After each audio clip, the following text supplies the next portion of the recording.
सवाल नंबर 2 है बहन का। सत्साई पवन भाई, 17 फरवरी को बौद्ध दिवस और जून के महीने में कबीर प्रगट दिवस को लेकर भगत समाज के मन में कुछ शंकाएं हैं।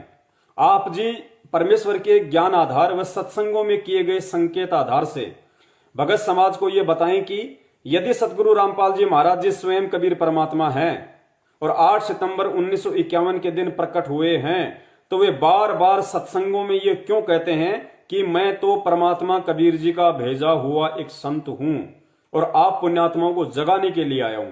पवन भाई, गुरुदेव की इस लीला को समझाने का प्रयास कीजिए। भगत समाज की शंकाओं के आधार से जो बहन ने सवाल किया है उसको मैं दोबारा से रिपीट कर देता हूं।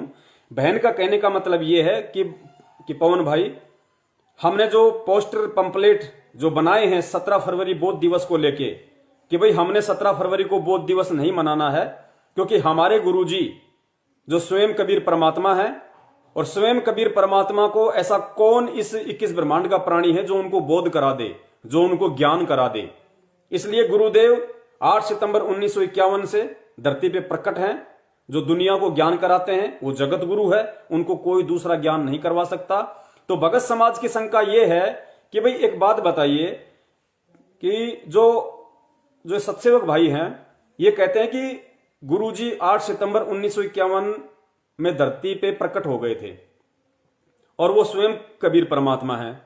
तो फिर गुरुजी सत्संगों में ये क्यों कहते हैं कि भाई मैं तो कबीर परमात्मा का भेजा हुआ संत हूं, मुझे तो कबीर परमात्मा ने आप पुण्यात्माओं को समझाने के लिए, आपको भक्ति विधि बताने के लिए धरती पे भेजा है, मैं तो उस कबीर परमात्मा का भेजा हुआ संत हूं।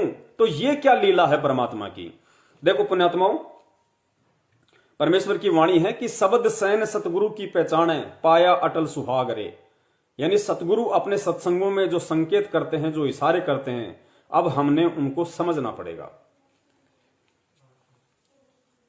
सबसे पहली बात तो ये कि जब हमें गुरुजी बार बार सत्संगों में कहते हैं कि भाई मैं तो कबीर परमात्मा का भेजा हुआ संत हूं, तो पुण्यात्माओं अब हमने इन बातों पे विचार करना पड़ेगा कि आज तक का जो भक्ति इतिहास है, हम तो केवल सतयुग से लेकर चलते हैं, क्योंकि सतयुग में परमात्मा सत्सुकृत रूप में आए, फिर आया त्रेता में परमात्मा मुनिंद्र ऋषि जी के रूप में आए, द्वापर में परमात्मा करुणामय ऋषि जी के रूप में आए और कलयुग की प्रथम पीढ़ी में परमात्मा कबीर रूप में आए।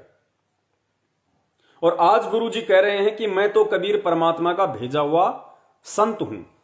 तो पुण्यात्माओं, अब यही हमने विचार करना पड़ेगा, अब यहीं से हमने सोचना पड़ेगा, परमेश्वर के सत्संगों को हमने गहराई से समझना पड़ेगा गुरु जी के अनुसार। क्योंकि परमेश्वर तो अपने आप को छुपाते हैं, परमेश्वर अपने आप को छुपाएंगे, और गुरु जी एक संत की भूमिका में हैं, गुरु जी एक भगत की भूमिका में भी हैं। तो गुरु जी स्पष्ट रूप से ये कभी नहीं कहेंगे, जब तक वे इस पृथ्वी पे हैं, वे स्पष्ट रूप से कभी नहीं कहेंगे कि मैं कबीर परमात्मा हूं। वो अपने आप को कबीर परमात्मा का दास ही बताएंगे, अपने आप को एक भेजा हुआ संत ही बताएंगे। सेम टू सेम वही लीला चल रही है जो लीला 650 साल पहले चल रही थी। 650 साल पहले स्वयं कबीर परमेश्वर आए, हम सब मानते हैं, लेकिन उस समय क्या उन्होंने कहा कि मैं कबीर परमात्मा हूं? धर्मदास जी को परमात्मा ने कभी कहा कि मैं कबीर परमात्मा हूं? उन्होंने यही कहा कि भाई मैं कबीर परमात्मा का मैं तो उस सत्य पुरुष का, उस अविनाशी परमात्मा का भेजा हुआ संत हूं धर्मदास, और तुम पुण्यात्माओं को जगाने के लिए आया हूं। क्या कहा मालिक ने कि आजा बंदे शरण राम की, फिर पाछे पछतावेगा। अब खुद कबीर साहिब कह रहे हैं कि आजा बंदे शरण राम की। खुद वो परमात्मा एक दास की भूमिका में, एक संत की भूमिका में अपनी ही शरण में आने के लिए कह रहा है। अगर परमात्मा सीधा कह दे कि धर्मदास मैं कबीर परमात्मा हूं, धर्मदास जी कभी जिंदगी में स्वीकार नहीं करे, उनका ज्ञान ही स्वीकार नहीं करता। क्योंकि इन नकली संतों ने, ऋषियों ने, महर्षियों ने हमें भक्ति का ऐसा उल्टा पाठ पढ़ा रखा है कि परमात्मा निराकार है, परमात्मा का कोई शरीर नहीं होता, परमात्मा दिखाई नहीं देता। अगर फिर कबीर परमात्मा ये कह देते कि धर्मदास मैं हूं कबीर परमात्मा जो तेरे सामने खड़ा हूं, धर्मदास कभी यकीन नहीं करते। इसलिए परमात्मा ने उस समय भी अपने आप को संत ही कहा, परमात्मा का पैगंबर कहा, और आज भी परमात्मा वही रोल कर रहे हैं, वही भूमिका कर रहे हैं। आज परमात्मा यही कहेंगे कि भाई मैं तो उस परमात्मा का भेजा हुआ संत हूं। लेकिन समझना हमने पड़ेगा, क्योंकि परमेश्वर ने हमें पिछली पीढ़ी में पैदा किया है, ऊपर से अक्षर ज्ञान दे दिया, शास्त्रों का सार निकाल के दे दिया। अब उनकी पहचान हमने स्वयं करनी पड़ेगी। गुरु जी कहते हैं कि मैं कबीर परमात्मा का भेजा हुआ संत हूं। तो पुण्यात्माओं विचार करो, सतयुग से लेके कलयुग तक का भक्ति इतिहास, 4 युगों का भक्ति इतिहास बता दीजिए। सतयुग से लेके कलयुग में परमात्मा ने अपने किस संत को भेजा अपनी पुण्यात्माओं को जगाने के लिए? एक भी संत का नाम बता दो, कोई एक भी संत का नाम जिसको कबीर परमात्मा ने धरती पे भेजा हो। किसी भी युग का, किसी भी समय का कोई भी एक ऐसा प्रमाण दे दो कि कबीर परमात्मा ने जीवों को समझाने के लिए, जीवों को भक्ति की जानकारी देने के लिए, जीवों को सार नाम सार शब्द देकर सतलोक वापस पहुंचाने के लिए अपने किसी संत को सतलोक से भेजा हो। एक भी संत का नाम बता दो, आप नहीं बता पाओगे। जब भी परमात्मा आते हैं स्वयं ही आते हैं। जिस भी संत के रूप में आते हैं वो स्वयं ही आते हैं। सतयुग में परमात्मा संत रूप में आए, क्या नाम धराया? सतसुकृत। कौन थे सतसुकृत? आज गुरुजी बता रहे हैं स्वयं कबीर परमात्मा थे। द्वापर में परमात्मा मुनिंद्र ऋषि के रूप में आए, मुनिंद्र ऋषि के रूप में आए। कौन थे मुनिंद्र जी? स्वयं कबीर परमात्मा थे। उसमें त्रेता में। द्वापर में परमात्मा करुणामय ऋषि के रूप में आए। कौन थे करुणामय जी? आज गुरुजी बता रहे हैं स्वयं कबीर परमात्मा थे। 650 साल पहले वही परमात्मा कबीर रूप में आया। कौन थे कबीर जी? स्वयं वो परमात्मा थे। 250 साल पहले गरीबदास जी महाराज जी के रूप में आए। कौन थे गरीबदास जी महाराज? स्वयं कबीर परमात्मा ही थे। कैसे डबल रोल कर रहे थे? जैसे काशी के भंडारे में परमात्मा ने दूसरा रूप बनाया केशव बंजारे का। केशव बंजारा अनजान बन के सवाल कर रहा है, वही परमात्मा का रूप सवाल कर रहा है अनजान बन के, और दूसरे रूप में वो कबीर परमात्मा विद्वान बन के उनका जवाब दे रहा है। ये होती है डबल भूमिका, डबल रोल परमात्मा का। तो 250 साल पहले जिनको हम मानते हैं कि भाई गरीबदास जी महाराज जी कबीर परमात्मा का भेजा हुआ संत था, उनका अवतार था, पुण्यात्माओं ये बहुत बड़ी गलतफहमी है। इसका वैसे तो जिक्र हो चुका है, फिर भी थोड़ा सा आपको बता देते हैं कि गरीबदास जी महाराज जी कौन थे। खुद गुरु जी के मुख से ही सुन लो, और उसके बाद में आप निर्णय कर लेना कि संत रामपाल जी महाराज उस कबीर परमात्मा का भेजा हुआ कोई संत है या खुद वो कबीर परमेश्वर है। ऐसा नहीं हो सकता, हमने कदे सुना को नहीं। ये कोई बात हुई? कबीर तो काल हुआ, 600 वर्ष पूर्व हुए। अगर ऐसा विचार हम करेंगे, उस समय ये विचार करें कि भगवान कृष्ण कब हुए, भगवान राम कब हुए? एक त्रेता में, एक द्वापर में। उस तो पहले कौन था? फिर यदि हम सोचे कबीर साहब तो कल हुए हैं 600 वर्ष पूर्व कलयुग में, तो पहले राम और कृष्ण सतयुग में कहाँ थे? फिर तो थे को नहीं, अर्थात वो भी भगवान को ना। वो भी हैं, ये भी हैं।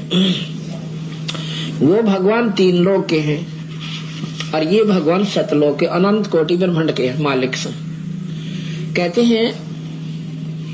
अब सुनना ध्यान से, आगे ध्यान से सुनना पुण्यात्मा बाबू। कहते हैं कबीर साहब 4 युगों में आए। 4 युगों में? सतयुग में सतसुकृत नाम था, और भाई त्रेता में मुनिंद्र नाम से, द्वापर में करुणा में नाम से, और कलयुग में कबीर नाम से।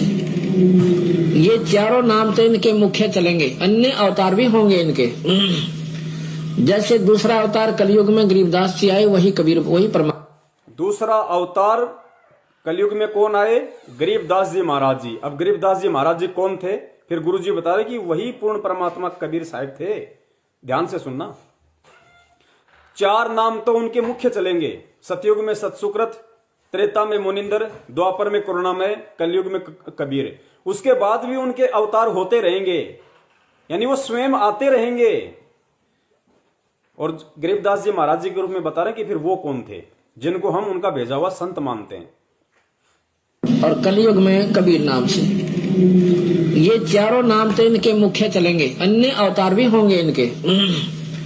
जैसे दूसरा अवतार कलयुग में गरीबदास जी आए, वही कबीर, वही परमात्मा, सतपुरुष, पूर्ण परमात्मा। कौन थे? कलयुग में गरीबदास जी महाराज जी आए, वो कौन थे? ध्यान से सुनना। गेट बंद कर दे दीपक, ध्यान से सुनना। तो इनके मुख्य चलेंगे, अन्य अवतार भी होंगे इनके।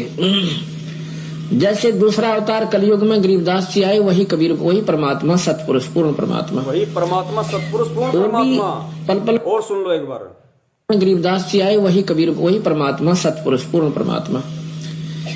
और भी पल पल में आते रहते हैं, कभी प्रकट, कहीं किसी रूप में आते हैं, कभी किसी रूप में आते हैं। कभी प्रकट, कभी किसी रूप में, कभी किसी रूप में आते हैं। तो आज जो गुरुजी कह रहे हैं अपने आप को कि मैं तो कबीर परमात्मा का भेजा हुआ संत हूं, तो पुण्यात्माओं अब आपने विचार करना पड़ेगा। सतयुग में जब पूर्ण परमेश्वर कबीर साहब सत्सुकृत रूप में आए, तो भी वो अपने आप को यही कहा करते थे कि मैं तो परमात्मा का भेजा हुआ संत हूं, ऋषि हूं। कभी अपने आप को परमात्मा नहीं कहा। लेकिन आज मालूम पड़ रहा है कि सतयुग में जो सत्सुकृत रूप में आए थे वो कौन थे। द्वापर में फिर त्रेता में परमात्मा मुनिंद्र ऋषि के रूप में आए, कभी नहीं कहा कि मैं परमात्मा हूं, यही कहा कि मैं परमात्मा का भेजा हुआ संत हूं। लेकिन आज पता चल रहा है गुरुजी के ज्ञान से कि मुनिंद्र जी कौन थे। ऐसे ही द्वापर में करुणामय जी, कबीर में खुद वो कबीर नाम से आ गए। फिर परमात्मा ने गरीबदास जी महाराज जी के रूप में बता दिया कि खुद वो पूर्ण परमात्मा सतपुरुष थे। तो आज हम ये कैसे यकीन कर लें कि संत रामपाल जी महाराज जी कबीर परमात्मा का भेजा हुआ संत है। पुण्यात्माओं, पहले के इतिहास को ध्यान में रखते हुए, उन घटनाओं को ध्यान में रखते हुए, और ये सत्संग परमात्मा रातों को 2-2 बजे जाग के हमें यही सब बातें समझाने के लिए करते हैं कि पुण्यात्माओं, अब मैं स्पष्ट रूप से नहीं कहूंगा कि मैं कबीर भगवान हूं, मैं कबीर परमात्मा हूं, लेकिन सत्संगों के माध्यम से मैं कमी भी नहीं छोड़ूंगा कि मैं ही कबीर परमात्मा हूं। लेकिन समझना तुम लोगों ने खुद पड़ेगा। इन सत्संगों में से वो रहस्य, वो सार, वो संकेत तुम लोगों ने खुद निकालने पड़ेंगे। क्यों? क्योंकि मैंने तुम्हें कलयुग की बिचली पीढ़ी में पैदा किया है, तुम्हें साइंस दी है, तुम्हें ऐसे ऐसे इंस्ट्रूमेंट दिए हैं, तुम्हारी बुद्धि को विकसित किया है। वरना एक समय था पुण्यात्माओं, आज जब बच्चा पैदा होता है ना, तो उसका दिमाग कितना तेज होता है। 6 महीने में, 1 साल में, 2 साल में बच्चा कितना तेज तर्राट हो जाता है। और पहले हमें अच्छे से पता है, 15-15 साल के नंगे फिरा करते थे, 10-10 साल के तो निक्कर पहन के नंगे फिरा करते थे। तो आज परमेश्वर ने 2-2 साल के बच्चों को वो तीक्ष्ण बुद्धि क्यों दी, वो तेज तर्राट बुद्धि क्यों दी, ये अक्षर ज्ञान क्यों करवाया, शिक्षा क्यों दी, साइंस क्यों दी परमात्मा ने? केवल अपनी पहचान करवाने के लिए कि मेरे बच्चे मुझे पहचान लेंगे और मेरे सिस्टम को पहचान लेंगे कि परमात्मा सतलोक में बैठा बैठा सारे ब्रह्मांडों को कैसे संचालित करता है। पुण्यात्माओं, अब हमने स्वयं ही इस विज्ञान को आधार बना के, इस टेक्नोलॉजी को आधार बना के, हमने स्वयं ही यह निष्कर्ष निकालना पड़ेगा कि परमात्मा एक देशीय है, वो सतलोक में रहता है, और एक देश में बैठा बैठा परमात्मा हर जगह कैसे हैंडल कर लेता है। तो हम अब यहां पे धोखा नहीं खाएंगे।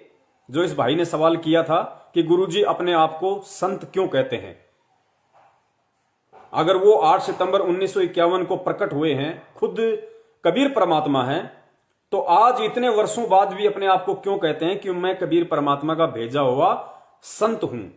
इसलिए अपने आप को कबीर परमात्मा का भेजा हुआ संत कहते हैं क्योंकि परमेश्वर अपने आप को छुपाते हैं आप और हमारे से ज्ञान आधार से अपनी पहचान करवाने के लिए, दूसरी तरफ उस काल को धोखे में रखने के लिए। वरना गुरुदेव ने कहा कि अगर उस काल भगवान को मालूम पड़ जाए कि उस संत रूप में वो कबीर परमात्मा है, गुरुजी कहते हैं उसका कलेजा फट जाएगा, कलेजा। नंबर 2,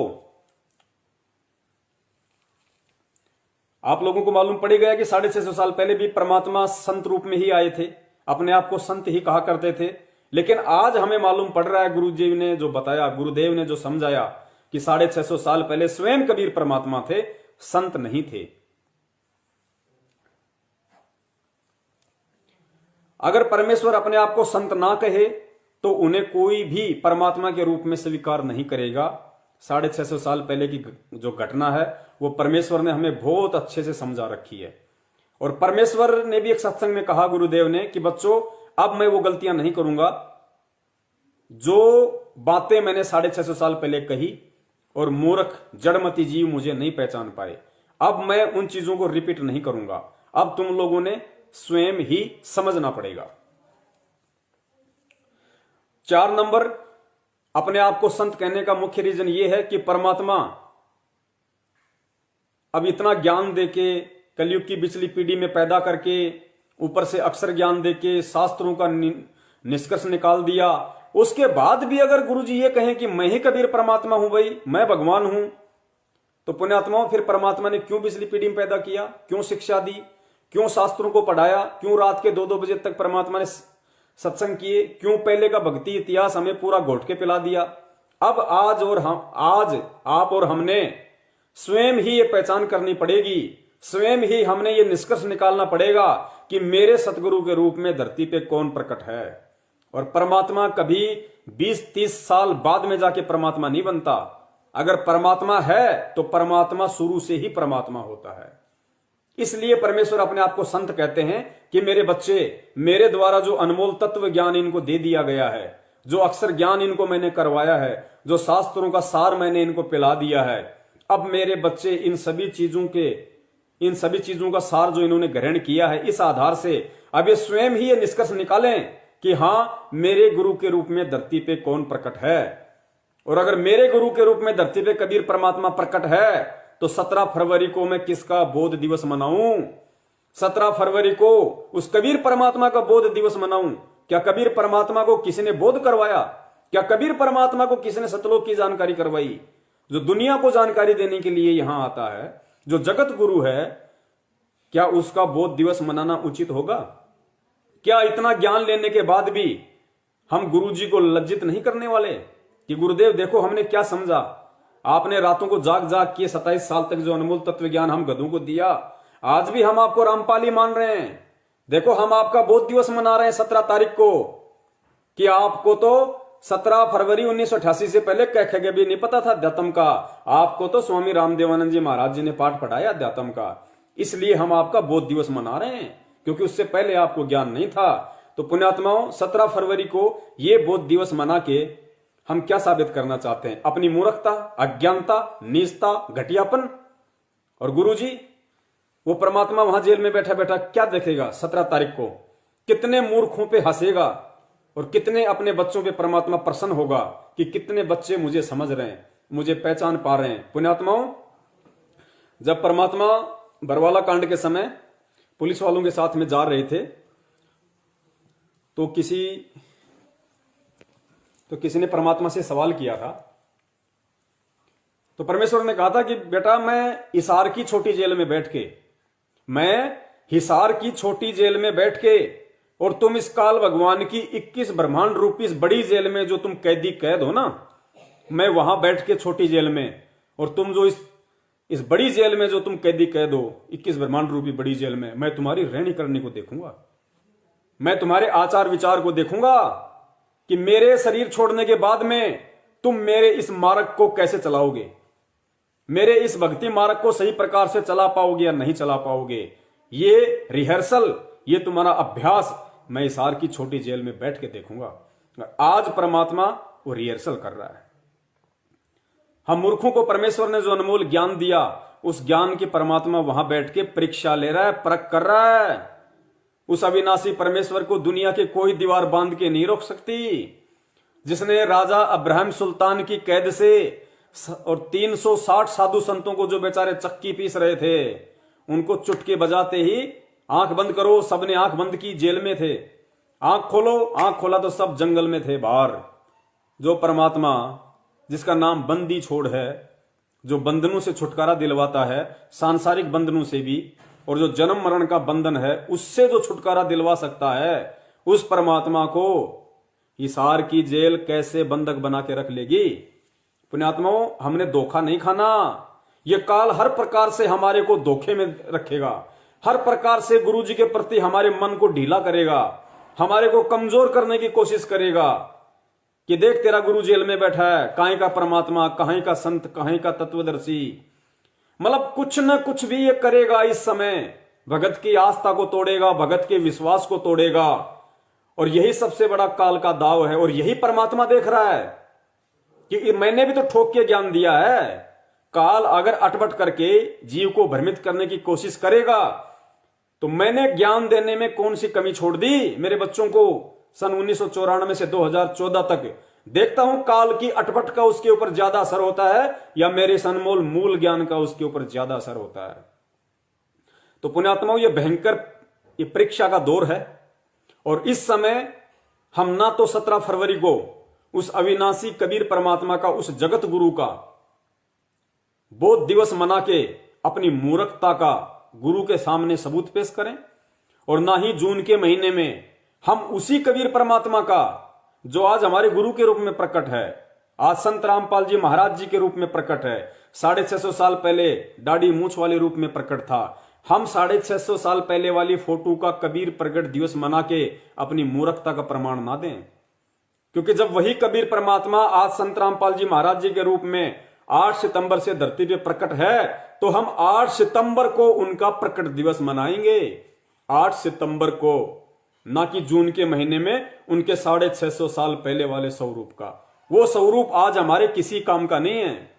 कबीर परमेश्वर का जो स्वरूप हम 650 साल पहले वाला देखते हैं, जो फोटो उनकी हम देखते हैं, जब आपको वर्तमान में इतना ज्ञान हो जाएगा, उस लेवल का आपको आध्यात्मिक ज्ञान हो जाएगा, तो पुण्यात्माओं 650 साल पहले वाली फोटो आप अपने घर में भी नहीं रखोगे। दास अपने घर में 650 साल पहले वाला परमात्मा का स्वरूप नहीं रखता। वो दाढ़ी मूछ वाली फोटो मैं अपने घर में नहीं रखता। मेरे लिए उस फोटो का कोई औचित्य नहीं, कोई महत्व नहीं। अगर उस फोटो का मेरे लिए कोई महत्व था तो 650 साल पहले था। अगर मैं चाहता तो उस समय जिस स्वरूप में परमात्मा आए थे 650 साल पहले दाढ़ी मूछ वाले में, अगर मैं चाहता और उस समय यदि मैं उनको परमात्मा मानता और परमात्मा मान के अगर मैं मर्यादा में रह के भक्ति करता, तो वो स्वरूप उस समय मुझे सतलोक पहुंचा सकता था। लेकिन आज उस स्वरूप का झूठा महिमा मंडन करके, उस स्वरूप के आगे धूप बत्ती अगरबत्ती करके, घंटी बजा के, उस स्वरूप का प्रगट दिवस मना के मैं लाख जन्म भी सतलोक की प्राप्ति नहीं कर सकता। और उल्टा आज वर्तमान में वही कबीर परमात्मा जिस संत रामपाल जी महाराज जी के रूप में प्रकट है, अगर मैं वो सारी नादानियां करूंगा तो वर्तमान में परमात्मा जिस स्वरूप में प्रकट है, मैं उनको उल्टा और नाराज कर दूंगा। तो मेरे लिए यदि आज उस कबीर परमात्मा के किसी रूप का, किसी स्वरूप का कोई महत्व है, तो केवल संत रामपाल जी महाराज जी वाले रूप का महत्व है। क्योंकि आज वे मुझे सत्संग सुना सकते हैं, आज वे मुझे आशीर्वाद दे सकते हैं, आज वे मेरी प्रार्थना सुन सकते हैं, आज वे मेरे प्रारब्ध के जो बुरे संस्कार हैं उनका सत्यानाश कर सकते हैं, आज वो मुझे नामदान दे सकते हैं, आज वो मुझे मोक्ष मार्ग की विधि बता सकते हैं, आज वो मुझे प्यार दे सकते हैं, आज मैं उनकी चरण सेवा कर सकता हूं, आज मैं उनसे हर प्रकार का आध्यात्मिक लाभ प्राप्त कर सकता हूं। क्या 650 साल पहले वाली कबीर परमात्मा की फोटो, वो दाढ़ी मूछ वाली, क्या आज मुझे सत्संग सुना सकती है? क्या मेरी फरियाद सुन सकती है? क्या मैं उनकी चरण सेवा कर सकता हूं? बताइए, मेरे किसी काम की नहीं आज वो फोटो। ऐसे तो ना जाने परमात्मा के करोड़ों अवतार हो चुके, करोड़ों। क्या पता द्वापर में परमात्मा कौन से रूप में थे? क्या पता मुनिंदर ऋषि के रूप में परमात्मा कौन से रूप में थे? सत्सुकृत रूप में परमात्मा कौन से रूप में थे? अगर 650 साल पहले वाले फोटो का यदि आप कबीर प्रगट दिवस मनाते हो, तो द्वापर में एक करुणामय ऋषि रूप में भी तो वही परमात्मा था, फिर उसकी क्यों नहीं मनाते भाई? क्या वो कोई और था? कौन थे द्वापर में करुणामय ऋषि? कौन थे? वही कबीर परमात्मा। उनका क्यों नहीं मनाते? उन्होंने कौन सा आपका बुरा कर दिया? फिर त्रेता वाले मुनिंदर ऋषि का क्यों नहीं मनाते आप प्रकट दिवस? फिर तो उसका भी मनाना चाहिए। अगर कबीर जी का 650 साल पहले वाले का मना रहे हो, तो द्वापर वाले का भी मनाना होगा भाई। त्रेता वाले का भी मनाना होगा, सतयुग वाले का भी मनाना होगा। अगर उनका नहीं मना रहे हो, खाली दाढ़ी मूंछ वाले का मना रहे हो, तो इससे बड़ी मूर्खता और कोई नहीं हो सकती। वक्त गुरु से बेड़ा पार होगा, वक्त गुरु से। और वक्त गुरु के रूप में कबीर परमात्मा के मार्ग में स्वयं कबीर परमात्मा ही धरती पे प्रकट रहता है।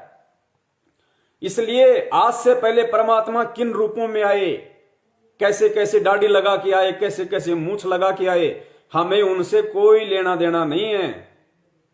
चाहे उनके दर्शन करो या ना करो, हमारे लिए यदि आज कोई महत्वपूर्ण है, इंपॉर्टेंट है, तो सतगुरु रामपाल जी महाराज जी का चेहरा, ये कबीर परमात्मा हमारे लिए आज इंपॉर्टेंट है, महत्वपूर्ण है। इसलिए दास अपने घर में 650 साल पहले वाली फोटो को नहीं रखता है। तो वर्तमान में जो परमेश्वर ने हमें शिक्षा दी है, तत्व ज्ञान दिया है, सत्संगों का सार दिया है, ग्रंथों का सार दिया है, उस आधार से हमने परमात्मा की पहचान स्वयं ही करनी पड़ेगी कि संत रामपाल जी महाराज कबीर परमात्मा हैं या कबीर परमात्मा के भेजे हुए संत हैं। अगला पॉइंट उन्होंने कई बार सत्संगों में जिक्र किया। किन्होंने? परमेश्वर सतगुरु रामपाल जी महाराज जी ने कई बार अपने सत्संगों में जिक्र किया है। और गरीबदास धर्मदास जी के माध्यम से परमात्मा ने कबीर सागर में 600 साल पहले ही लिखवा दिया था। क्या? कि 12वें पंथ हम ही चलावें, 12वें पंथ हम ही चल आवें, सब पंथों को मिटा के एक पंथ चलावें। जब पुण्यात्मा स्पष्ट कह दिया 650 साल पहले परमात्मा ने धर्मदास जी के माध्यम से लिखवा दिया कि 12वें पंथ हम ही चल आवें, कि धर्मदास 12वें पंथ में, गरीबदास जी वाले पंथ में आगे चल के मैं खुद जाऊंगा, मैं खुद कबीर जाऊंगा, तो मुझे यह बता दो कि कबीर परमात्मा फिर क्यों नहीं आए? अगर गुरुजी जो सत्संगों में अपने आप को छुपाते हुए खुद परमात्मा होते हुए इस वाणी के अनुसार कि खुद परमात्मा ने ही आना था, 12वें पंथ हम ही चलावें, जब खुद आज कबीर परमात्मा संत रामपाल जी के रूप में धरती पे प्रकट हैं, और उसके बाद भी यदि वो कहते हैं कि मैं उस परमात्मा का भेजा हुआ संत हूं, तो मुझे कोई भी भाई बहन ये जवाब दे दे कि आज तक गुरुजी ने किसी भी सत्संग में सन 1994 से 2014 तक ये क्यों नहीं बताया कि जब कबीर परमात्मा ने 12वें पंथ में स्वयं ही आना था, तो परमात्मा क्यों नहीं आए? उनके ना आने का रीजन क्या है? बता दो, कोई भी बता दो मुझे। नहीं बता पाओगे, क्योंकि खुद परमात्मा धरती पे प्रकट है, रीजन क्या बताओगे? तो परमेश्वर ने कभी बताया गुरुजी ने कि कबीर परमात्मा 12वें पंथ में आने वाले थे लेकिन नहीं आए, मुझे भेज दिया, तो खुद क्यों नहीं आए? कौन सा काम अटक गया परमात्मा का? कौन सी ऐसी इमरजेंसी हो गई उस भगवान को भी जो भगवान नहीं आया और अपने संत को भेज दिया? जबकि वाणी क्या कहती है कि साध वचन पलटे नहीं, चाहे पलट जाए ब्रह्मांड। साध कौन? कबीर परमेश्वर, सच्चा साधु, सच्चा संत, जिसने 650 साल पहले लिखवा दिया, वो अमिट मिट नहीं सकता कि 12वें पंथ हम ही चलावें। तो कहते हैं साध वचन पलटे नहीं, चाहे पलट जाए ब्रह्मांड। तो पुण्यात्मा संकेत है, आपने समझने पड़ेंगे। गुरुजी ने ना आने का रीजन नहीं बताया आज तक कभी भी किसी भी सत्संग में। क्यों बताएंगे? जब खुद ही हैं तो बताएंगे क्यों?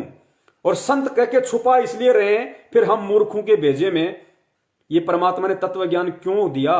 क्यों घुसेड़ा हमारे इस दिमाग में तत्व ज्ञान, मूल ज्ञान? शिक्षा क्यों दी हमें परमात्मा ने? ये शास्त्र क्यों पढ़ाए परमात्मा ने? उस संत रूप में परमात्मा को पहचानने के लिए, संत रूप में परमात्मा को पहचानने के लिए कि मेरे गुरु के रूप में धरती पे कबीर परमात्मा प्रकट है। सुनिए। आज आप बुद्धिमान हो, शिक्षित हो, बहन बेटी भाई बुजुर्ग सभी शिक्षित हैं और आप खूब समझते हुए। पहले क्या बोल रहे हैं परमात्मा? वो वाणी बोलने से पहले कि आप आज सभी शिक्षित हो, भाई बंधु सब बुद्धिमान हो, सब पहचानते हैं, सब जानते हैं। फिर गुरु ने आगे वो वाणी कही है कि 12वें पंथ हम ही चलावें।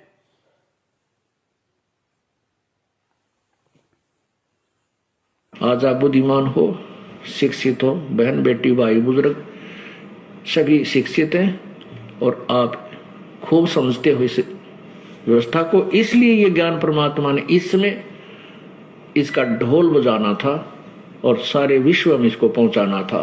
ये पहले ही निर्धारित था। परमात्मा ने आना था। कैसे आपने कब कबीर सागर में पढ़ा कि बर में पंथ में हम ही चलावें, हम ही चल आवे, चल कर आएंगे। हम ही चलावे को परमात्मा ने जोर दे के बोला है दूसरी बार। ये संकेत है, यही गूढ़ ज्ञान है, यही इशारे हैं जिनको हमने पकड़ना पड़ेगा। 12वें पंथ में हम ही चलावें, फिर दोबारा क्या बोला, 12वें पंथ हम ही चल आवें। ध्यान से सुनना पुण्यात्माओं, साध वचन पलटे नहीं, चाहे पलट जाए ब्रह्मांड। परमात्मा ने आना था। कैसे आपने कब कबीर सागर में पढ़ा कि बर में पंथ में हम ही चलावें, हम ही चल आवे, चल कर आएंगे और सभी पंथ मिठाकर एक पंथ चलाए। परमात्मा नहीं आए तो अपना कुत्ता ये दास भेज दिया आपको जगाने के लिए, भौंकने के लिए। परमात्मा क्यों नहीं आए, इसका रीजन गुरुजी ने आज तक किसी सत्संग में नहीं बताया कि भाई परमात्मा के कोई फैक्ट्री चल रही है सतलोक में, उसमें हड़ताल हो गई, लेबर की कमी पड़ गई, और कोई रीजन हो गया, कोई मतलब ट्रैफिक जाम हो गया, परमात्मा का विमान वहां पे रुक गया, या फिर वहां पे किसानों ने हड़ताल कर दी, रोड जाम कर दिया, गुरुजी आ नहीं सके इसलिए मुझे भेज दिया। कोई रीजन बताया आज तक गुरुजी ने? अरे परमात्मा के लिए क्या रीजन, परमात्मा के लिए क्या पाबंदी हो सकती है, परमेश्वर के लिए क्या ऐसी मुसीबत आ सकती है जो उन्होंने कह दिया कि मैं ही आऊंगा। पुण्यात्माओं, यहां अगर कोई आदमी अगर पंचायत में कोई बात बोल दे कि भाई ठीक है मैं इस आदमी को फला फला दिन 5,000 रुपए दे दूंगा, ये मैं जुबान करता हूं, पंचायत में बोल दिया, और फिर यदि वो आदमी उस तारीख को अपनी जुबान अनुसार उसको 5,000 रुपए नहीं देता है तो उसको दोगला कहा जाता है, दोगला। उसकी बातों पे फिर कोई यकीन नहीं करता। तो जब परमेश्वर ने खुद कह दिया, धर्मदास जी के माध्यम से लिखवा दिया, एफिडेविट दे दिया, वो कोई मिटा नहीं सकता, उसको जुटला नहीं सकता कि 12वें पंथ हम ही चलावें। तो आज 12वें पंथ में परमात्मा क्यों नहीं आएगा, लेकिन छुपा क्यों रहा है? इसलिए कि मैंने मेरे बच्चों को ज्ञान दे दिया, शिक्षा दे दी। अब अगर वो इतना भी नहीं खोज पाएंगे, इतना भी नहीं समझ पाएंगे कि परमात्मा यहां अपने आप को संत क्यों कह रहे हैं, तो सतलोक क्या खाक जाएंगे फिर वो। तो अपना कुत्ता ये दास भेज दिया आपको जगाने के लिए, भौंकने के लिए। धनवान लोग जाग जाते हैं जब कुत्ता भौंकता है, वो समझ जाते हैं कोई आपत्ति आसपास मंडराई हुई है। तो पुण्यात्माओं, विचार करना पड़ेगा इन बातों पे। यही सत्संगों का सार है। इसीलिए परमात्मा ने साध संगति का ये प्रोग्राम रखवाया है, और ताकि हम उस परमपिता परमेश्वर को पहचाने, क्योंकि ये बहुत ही प्राइम टाइम है। अगर आज भी हम धोखा खा गए तो ऐसा समय चारों युगों में फिर नहीं आता कभी भी। तीसरी बात, परमात्मा अपने आप को संत क्यों कहते हैं? देखो पुण्यात्माओं, एक संत के ऊपर सवाल था किसी भाई का कि जब आप कहते हो कि गुरुजी 8 सितंबर 1951 से धरती पे प्रकट हैं, फिर आज गुरुजी क्यों कह रहे हैं कि मैं तो कबीर जी का भेजा हुआ संत हूं? तो ये दोगलापन कैसे? ये दोगलापन नहीं, इस दोगलेपन को एकलापन सिद्ध करने के लिए आपको कितने पॉइंट दिए गए? ये 1 2 3 4 5 ये 7वां पॉइंट होगा अब आगे, कि परमात्मा अपने आप को छुपा के संत क्यों कहते हैं, और संत से हमने भगवान को खोजना पड़ेगा। अब गुरुजी ने स्पष्ट आगे बोल दिया कि अगर वो परमात्मा ये कहे कि मैं ही कबीर परमात्मा हूं, मैं ही भगवान हूं, तो यहां पे कोई भी व्यक्ति यकीन नहीं करेगा। अब इतना खुल के बोल दिया गुरुजी ने, अब और क्या बोलेंगे? अब भी अगर हम नहीं समझेंगे, या अगर हम उस संत को परमात्मा के रूप में नहीं देखेंगे, फिर भाई धिक्कार है बिजली पीढ़ी में आप और हमारा जन्म लेने का, ऊपर से ये तत्व ज्ञान लेने का, और ये शास्त्रों का जो सार है जो दे दिया परमात्मा ने, चारों वेदों का, गीता जी का, कुरान पुराण का, फिर धिक्कार है परमात्मा के सत्संग सुनने का। ये सत्संग में स्पष्ट कर दिया परमेश्वर ने कि वो अपने आप को संत क्यों कहते हैं, संत बन के परमात्मा क्यों आते हैं, उसके पीछे का लॉजिक क्या है। सुनिए उन्हीं के मुख कमल से। आत्मा बंदी छोड़ कबीर परमेश्वर अपनी प्यारी आत्माओं को सतर्क करते हैं। आप ही वो संत बनते हैं, आप ही भक्त। जो भाई ये कह रहे थे कि आज गुरुजी अपने आप को संत क्यों कहते हैं कबीर परमात्मा का, अब गुरुजी क्या कहते हैं कि वो कबीर परमात्मा बंदी छोड़ आप ही एक संत बनते हैं, आप ही एक भगत बनते हैं, आप ही एक परम संत बनते हैं, आप ही सतगुरु बनते हैं। तो जब आप ही संत बनते हैं तो आज उस संत रूप में कौन है? जो गुरुजी कहते हैं कि मैं तो उस कबीर परमात्मा का भेजा हुआ संत हूं, उसका दास हूं, फिर उस संत रूप में आज कौन है? ध्यान से सुनना। आत्माओं को सतर्क करते हैं,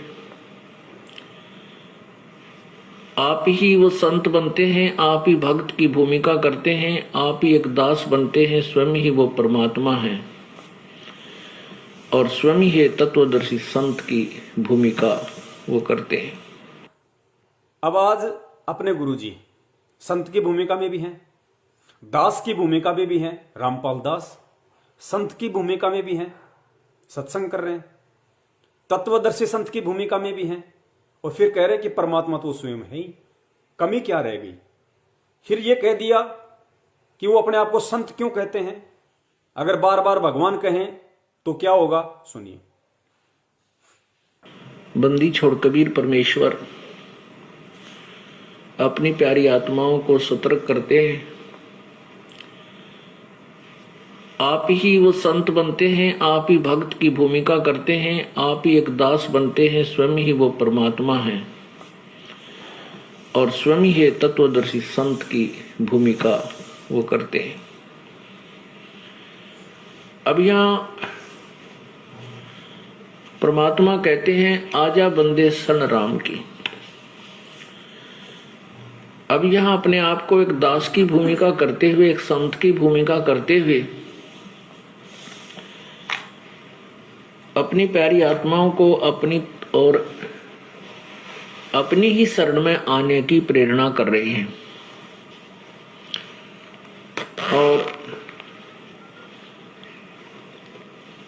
यदि वे स्वयं को परमात्मा भी कहते हैं, परंतु वे बार बार यदि अपने आप को भगवान कहें तो हम नहीं स्वीकार करते उनकी एक भी। संत क्यों कहना पड़ता है? जैसे आज गुरुदेव अपने आप को संत कहते हैं कबीर परमात्मा होने के बावजूद भी, तो यहां गुरुजी कह रहे हैं कि कबीर परमात्मा अपने आप को संत क्यों कहता है? क्योंकि बार बार भगवान कहे तो कोई यकीन नहीं करे। सुनो। और यदि वे स्वयं को परमात्मा भी कहते हैं, परंतु वे बार बार यदि अपने आप को भगवान कहें तो हम नहीं स्वीकार करते उनकी एक भी वाणी को, क्योंकि हमने परमात्मा के विषय में बहुत ही उलट सुलट ज्ञान ग्रहण किया हुआ है। कंसेप्ट क्लियर कि परमात्मा अपने आप को संत क्यों कहते हैं? अगर भगवान कहें तो कोई यकीन नहीं करेगा। शेख फरीद जी जब कुएं में उल्टा लटक के तपस्या कर रहे थे, कबीर परमात्मा गए, उनको बाहर निकाला और क्या कहा कि भाई कौन हो तुम, मुझे क्यों परेशान किया, मैं अपनी साधना कर रहा था, मुझे क्यों निकाला? शेख फरीद ने कहा।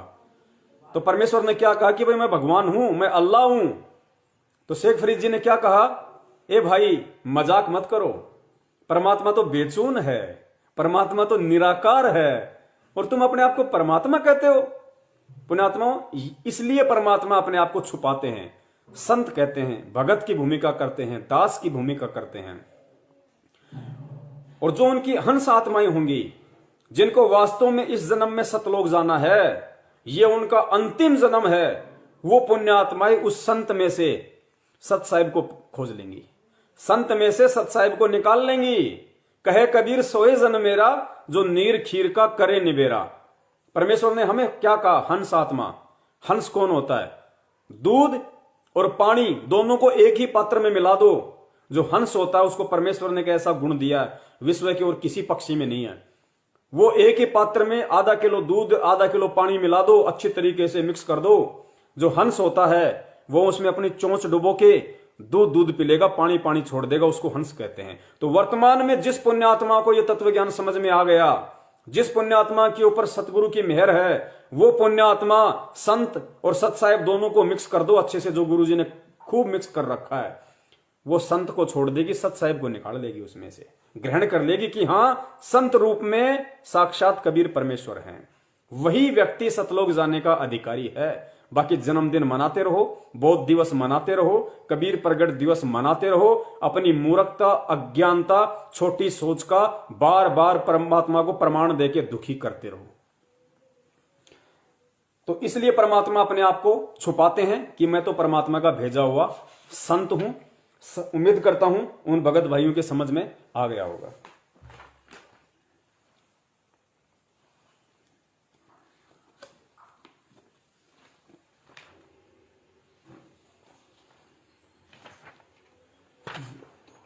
तीसरा सवाल,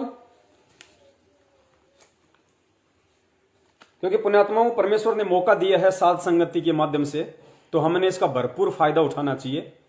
और परमेश्वर कहते हैं एक ने कही दूजे ने मानी, कहे कबीर वो दोनों ज्ञानी। तो हम इस साध संगति का भरपूर फायदा उठाएं, अपने ज्ञान योग को मजबूत करें। और जब ये ज्ञान योग मजबूत होगा तो दुनिया की ऐसी कोई पावर, ऐसी कोई शक्ति नहीं है जो आपको अपने भगवान अर्थात अपने गुरु और गुरु के द्वारा जो भक्ति दी गई है उससे आपका विश्वास तोड़ दे। ऐसा माई का लाल कोई किस ब्रह्मांड में पैदा नहीं हुआ। फिर दो चार थे लफंगे से पाखंडी, जो काल प्रेरणा से परमेश्वर सतगुरु रामपाल जी महाराज जी के इस बगिया को तोड़ने का प्रयास कर रहे थे, इन फूलों को तोड़ने का प्रयास कर रहे थे। एक वो पाखंडी जो मदन पंथ में एंट्री किया उसने, नितिन रायजादा।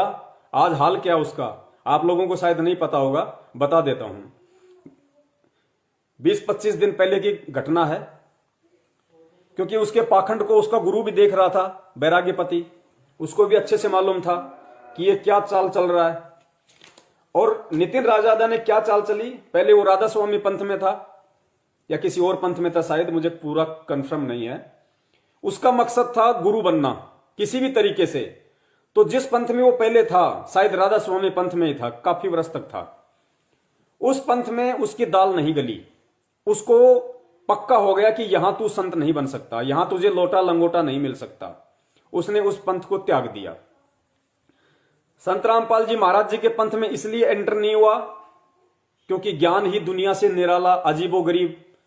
यहां कोई बाबा रामदेव जैसा सिस्टम तो है नहीं कि गुरुजी सबसे ऊपर, फिर 10 साधु नीचे, 5 साधु नीचे, बाकी संगत आगे। ऐसा सिस्टम नहीं।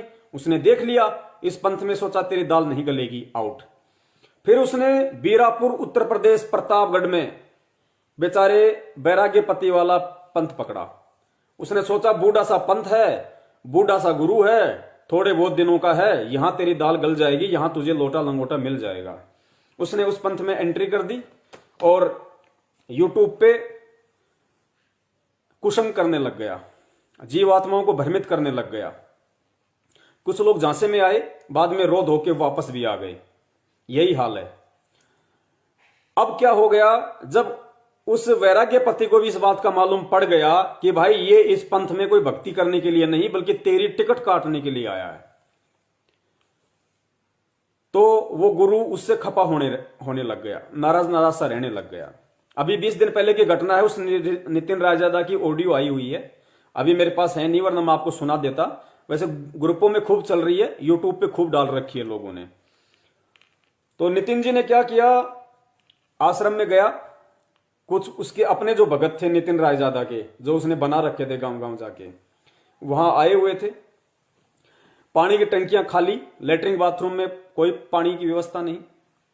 तो रायजादा जी ने अपने एक साथी से कहा कि शंकर जी मोटर माटर क्यों नहीं चला रखी भाई, बाथरूम में पानी वगैरह क्यों नहीं। तो शंकर जी जो उनके गुरु भाई होंगे, उन्होंने मना कर दिया कि भाई गुरुजी ने मना कर दिया, पानी चाहिए तो गुरुजी से जाके बात करो। नितिन रायजादा जी अपने गुरुजी के पास गए, बैराग्यपति के पास, और उस ऑडियो में उन्होंने कहा कि मैं गुरुजी के पास गया, मैंने गुरुजी से कहा कि गुरुजी वो चाबी दे देते, मोटर चला देता, बाथरूम में पानी नहीं है। तो नितिन रायजादा जी कह रहे हैं कि गुरुजी एकदम से चिल्लाए ऐसे जैसे कोई पागल कुत्ता चिल्लाता है। गुरुजी ऐसे चिल्लाए जैसे कोई पागल कुत्ता चिल्लाता है। अरे यार ये कोई गुरु शिष्य है, अरे आश्रम में लोग आ रहे हैं, तुम बाथरूम में पानी नहीं डालोगे, क्या करोगे तुम लोग, क्या आश्रम चला रहे हो, क्यों आ रहे लोग यहां पे। ऐसे चिल्लाए जैसे पागल कुत्ता। पुण्यात्मा पॉइंट है, पागल कुत्ता अपने गुरु को जो व्यक्ति कह दे, उससे बड़ा पागल कुत्ता दुनिया में कोई नहीं, चाहे उसका पंथ असली हो चाहे उसका पंथ नकली हो। अगर नकली पंथ भी है तो गुरु शिष्य की कुछ मर्यादाएं होती हैं। शिष्य की गर्दन कट जाए, गुरु की आंखों में आग डाल के बात नहीं कर सकता शिष्य, उसका धर्म नहीं है। शिष्य की नजर हमेशा अपने गुरु के चरणों में होनी चाहिए, चरणों में, आंखों की तरफ नहीं। ये हमारी संस्कृति का हिस्सा है। जो पतिव्रता औरत होती है पति की आंखों में आंखें डाल के बात नहीं करती। अब तो माहौल सारा बदल गया। हमारे दादा परदादाओं को देख लो, उस समय क्या हुआ करता था। अपने अपने पति को परमेश्वर मानती थी, एक जीव को। और गुरु जो मोक्ष प्रदान कराने वाला, आत्मा का पति, उसकी आंखों में आंखें डाल के बात नहीं की जा सकती। उसको तू शब्द से भी उच्चारित नहीं किया जा सकता। तू कह के भी, जिस दिन तू कह दिया अपने गुरु को, उसी दिन उस आत्मा का सत्यानाश, गधा अगले जन्म में। और नितिन रायजादा जी अपने गुरु वगैरह, वैरागी के पति वगैरह हैं कि गुरु जी ऐसे चिल्लाई जैसे पागल कुत्ता चिल्लाता है। वही फैल, उसका अध्यात्म भी, उसका लेवल भी, वो अपने आप को मूल ज्ञानी समझता है ना, वही फैल। अब उसके बाद क्या हुआ, 5 दिन पहले किसी भाई ने मुझे उस आश्रम का वीडियो भेजा। उसके गुरु ने सार्वजनिक तौर पे अपना वीडियो बना रखा है कि हमारा इस नितिन रायजादा से किसी प्रकार का कोई संबंध नहीं है, और हमने इसको जो लोटा और लंगोटा दिया था वो हमने इससे वापस मांग लिया है। और नितिन रायजादा ने कहा है कि आश्रम में तो मैं नहीं आऊंगा, क्योंकि आश्रम में आए तो फिर उसकी पिटाई। उसने कहा कि मैं आपका लंगोटा कोरियर कर दूंगा। ये उसके गुरु का वीडियो फेसबुक पे, व्हाट्सएप पे, यूट्यूब पे काफी चल रहा है। तो पुण्यात्माओं, आप और हमने भूलकर भी ये गलती नहीं करनी है। गुरु बना लिया तो बना लिया, पानी पियो छान के, गुरु बनाओ जान के, और जान के गुरु बनाया है। और बना लिया तो बना लिया। पुण्यात्माओं, विश्वास में वो पावर होती है, विश्वास वो शक्ति है। ना मीरा का कोई गुरु सच्चा था, ना मीरा का भगवान सच्चा था, जिस समय तक उसको कबीर परमात्मा और उसकी जानकारी नहीं हुई। श्री कृष्ण को अपना भगवान मानती थी, पत्थर की मूर्ति को, लेकिन उसको विश्वास था। कहे कबीर सुनो भाई साधो, मैं तो हूं विश्वास में। पत्थर से वो परमेश्वर को प्रकट कर दिया करती थी अपने विश्वास के बल पे। इस कहानी से क्या निष्कर्ष निकलता है, चाहे गुरु नकली हो चाहे भक्ति नकली हो, अगर भगत में अगर विश्वास पक्का है तो परमात्मा को पत्थर से प्रकट होना पड़ेगा, उसकी आस्था और आत्मबल के आधार से प्रकट होना पड़ेगा। इसीलिए इस दास ने अहंकार रहित होकर, अहंकार का तो नामो निशान ही नहीं हमारे पंथ में। ये जितने भी जो नकली पंथ हैं, ये अभी थोड़े दिन पहले आपने सुना होगा, ये जितने भी दुनिया के संत और पंथ हैं, इन सबको दास ने खुला चैलेंज कर रखा है, खुला चैलेंज कर रखा है। आ जाओ एक मंच पे। मेरे गुरु ने सन 1994 से 2014 तक ज्ञान आधार से, ज्ञान चर्चा के विषय को लेके पूरी देश दुनिया के संतों को, महंतों को, शंकराचार्यों को ज्ञान चर्चा के लिए आमंत्रित कर रखा है। कोई नहीं आया। सबको पता है, सत्संग सबने सुन रखे हैं गुरुदेव के, और सबको पता है कि तुम्हारे पास तो अध्यात्म का कह भी नहीं है। जाते तुम्हारी मुंडी काट देगा ज्ञान आधार से। कुछ नहीं है तुम्हारे पास। थोड़े बहुत जो तुम्हारे चेले चपाटे ये और उठ के यहां से निकल जाएंगे। कोई सामने नहीं आ रहा। सबको पता है ज्ञान धरती पे किसी के पास है तो केवल संत रामपाल जी महाराज जी के पास है। गुरु कहलाने का कोई धरती पे अधिकारी है तो केवल संत रामपाल जी महाराज है। इसलिए ये अपने आप को बड़े बड़े चारू शंकराचार्य, एक एक वेद का प्रकांड ज्ञाता समझने वाले, ये बड़े बड़े पंथ, जय जय गुरुदेव पंथ, राधा स्वामी पंथ, ये आपका निरंकारी पंथ, हंसादेश पंथ, विहंगम योग, कितने ना जाने कितने संत महंत हैं यहाँ पे। कोई सामने नहीं आ रहा गुरु के। सबको पता है, जाते ही मुंडी काटेगा ज्ञान आधार से। मुंह दिखाने लायक नहीं रहोगे, ना समाज में, ना अपने अपने अपने भक्तों के सामने।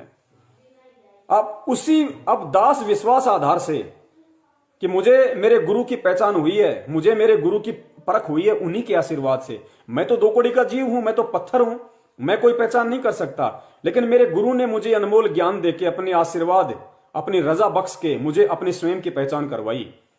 गुरु ने मुझे अपनी पहचान करवाई कि धरती पे मेरे गुरु के रूप में कबीर परमात्मा प्रकट है। दास ने इन सभी संतों को और पंथों को, कितनी बार मैंने वीडियो डाल दिए, कितनी बार मैंने ऑडियो डाल दी। अभी 8-10 दिन पहले ही 11 मिनट की ऑडियो विहंगम योग पंथ वालों के लिए डाली है। कि ज्ञान से मेरे गुरु ने तुम्हारी मुंडी काट दी है, ना तुम सामने आ रहे ना तुम्हारे गुरु सामने आ रहे। विश्वास आधार से ये दास सामने खड़ा होने को तैयार है। अगर तुम्हारा गुरु सच्चा है, तुम्हारा गुरु के पास अगर भक्ति सच्ची है और तुम्हारे गुरु का अगर मार्ग सच्चा है, तो आ जाओ, मैं अपने गुरु के विश्वास के ऊपर और तुम अपने गुरु के विश्वास के ऊपर किसी भी इंटरनेशनल टीवी चैनल पे आओ, बीच में टेबल रखो, जहर की बोतल रखो, बिल्कुल लेबोरेटरी से प्रमाणित, और वो जहर जिसका एक टपका जीभ पे रखते ही प्राण पखेरु उड़ जाएं। तुम खाली एक ढक्कन पीना, मैं पूरी बोतल पीऊंगा, और देखते हैं किसके मुंह में ऊंट की तरह झाग आते हैं। अगर तेरा गुरु सच्चा होगा, तेरा गुरु अगर कबीर होगा और तेरा पंथ यदि कबीर पंथ होगा, तो तेरा गुरु तेरी रक्षा करेगा, क्योंकि गुरु का दायित्व है अपने भगत की रक्षा करना। जैसे मीरा की रक्षा की, प्रहलाद की रक्षा की, ध्रुव की रक्षा की, टटीरी के अंडों की रक्षा की, द्रौपदी की रक्षा की। अगर मेरा गुरु सच्चा है, होगा नहीं, मेरा गुरु है ही सच्चा, मेरा गुरु मेरे ऊपर इतना सा छींट भी नहीं आने देगा। और तू तो एक ढक्कन छोड़, मैं तो पूरी बोतल पीऊंगा, पूरी बोतल 1 लीटर की, बीच में सांस भी नहीं लूंगा। कोई सामने नहीं आ रहा, सबको पता है। विश्वास है ही नहीं उन लोगों के पास में। विश्वास तब होना जब उनका गुरु सच्चा हो, उनके गुरु ने उनको सच्चा ज्ञान दिया हो, तब विश्वास हो। विश्वास नहीं है उन लोगों के।